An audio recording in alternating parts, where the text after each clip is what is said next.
হাদিস পড়ছিলাম, নবী করিম সাল্লাল্লাহু আলাইহি ওয়াসাল্লাম তিনি বলছেন যে লাম্মা কাদাল্লাহুল খালক, যখন আল্লাহ রাব্বুল আলামিন এই মহাবিশ্ব সৃষ্টি করেন তখন আল্লাহ রাব্বুল আলামিন কাতাবা কিতাবান, একটা কিতাব লিখেছেন।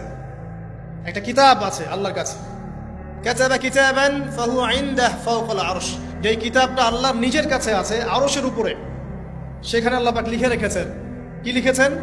ইন্না রাহমাতি সাবাকাত গাদাবি, প্রতিটা ক্ষেত্রেই আমার রহমত, আমার দয়া, আমার করুণা আমার গজবকে পরাজিত করেছে। মানে আল্লাহ রাব্বুল আলামিনের গজব এর উপরে আল্লাহ পাকের রহমত অবস্থান করছে। জীবনের কোনো ক্ষেত্রে হতাশ হওয়ার কোনো সুযোগ নাই। আজকে পারিবারিক ভাঙন বলেন, ব্যক্তি পর্যায়ের আত্মিক ধ্বংসই বলেন, সমাজের বিপর্যয় বলেন, যাই বলেন, পিছনে একটা বড় কারণ আছে। সেটা হলো আল্লাহ থেকে দূরে থাকা মানুষ, আল্লাহ থেকে হতাশ হয়ে যাওয়া। আর এই কাজটা শয়তান করিয়েছে মানুষকে আল্লাহ থেকে দূরে সরানোর জন্য। কিন্তু আল্লাহ রাব্বুল আলামিনের কাছে কেউ যদি যেতে চায়, মন থেকে যদি আল্লাহকে একটা বারও ডাকে, আল্লাহ পাক এক ডাকের মাধ্যমেও তার গুনাহ মাফ করতে পারে। আমাদেরকে আল্লাহ রাব্বুল আলামিন তার রহমত থেকে নিরাশ হতে বারণ করছেন।